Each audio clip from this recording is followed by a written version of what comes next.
notwithstanding, many also ask the question, the president is going back there, first of all, to consolidate his voting bloc, more promises. But another big question is, heavy on promises, zero on development. Is that a fact? Is that how many view the president, especially now that he's going back to the mountain? Thank you so much, first for this invitation, my two relatives. Secondly, I think my view is quite a significant departure from what the celebrated senator has opined here. It is conceptually percussive that any leader and any party, once elected into government, they must be seized of the fact that they need to deliver on the mandate that the people granted them. And that is delivering on the manifesto. Now, having listened quite keenly on my very good friend, Senator Anyutu, who I think is a well-spoken man, and away from having immersed himself in Kikuyu exceptionalism, he's a good leader who has got a great future. And I think people of Muranga will be lucky in future to continue having his services. But Senator from Muranga is very wrong on a couple of fronts.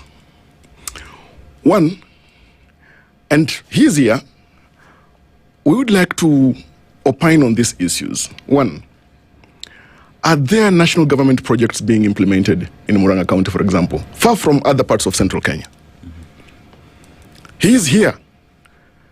He knows, for example, that affordable housing project is being implemented in Mackenzie. He knows, for example, that it's people from Muranga, people from central Kenya, who are employed across the various counties working in these affordable housing projects and various markets. Senator Nyutu, a good man, is aware, for example, that upon completion of the Maragua bulk water project, it is the people, his people in fact, and many others, who will benefit from this project. And there is always the warped thought that when a leader in the mode of a president is in office delivers on projects, those are his projects. No president has got his own money to deliver for the benefit of the people. We know all public projects are being implemented by public funds. We do? We all know for a fact. Okay. Secondly, it should not be seen that, for instance, when President Mwai Kibaki, the late, was overseeing the implementation as president of the Thika Superhighway, he was trying to consolidate votes from Mount Kenya. When President Uhuru Kenyatta, former president, was overseeing the implementation of the expressway, it was not for the sake of votes. And so when President William Ruto is implementing projects across the country, and say, for example, even in Mount Kenya, it is not merely for purposes of votes. He must and he is delivering on his manifesto. Now, I am a radical socialist. Senator Nyutu here is a radical social centrist. And that is why his perspective is primarily centered on matters votes alone. President William Ruto is on record, for example, having indicated that he was not voted into office to look for votes or to be re-elected. He was voted for that term to deliver, and when the people will be satisfied with his implementation record, then they can consider, or they will consider, re-electing him.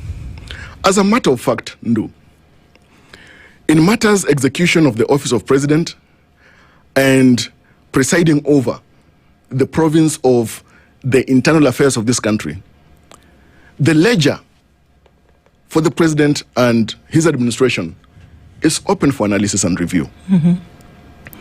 There are a couple of projects across the country, for example, that are being implemented. Senator Nyutu here is aware, for instance, that the dualing of the Rironi-Mayu Summit Road all the way will help and link Nairobi, parts of central Kenya, parts of Rift Valley, even in the end, as it will link up all the way parts of Western to the border of Busia and Uganda. These are projects that will make Kenya better. So it's not so just merely about roads, or rather merely about votes. It is about all of us being seized of the fact that Kenya needs to move forward by strict, thorough implementation of projects. There may be challenges, and there will be many, by any leader. Senator Nyutu here will not be re-elected into office merely on the basis of being a celebrated critic of President William Ruto. He should be voted back into office by properly executing the office of senator for Murang'a County. How do you do that if the overlying messaging is that the president or anybody visits a particular area or insists on development in a particular area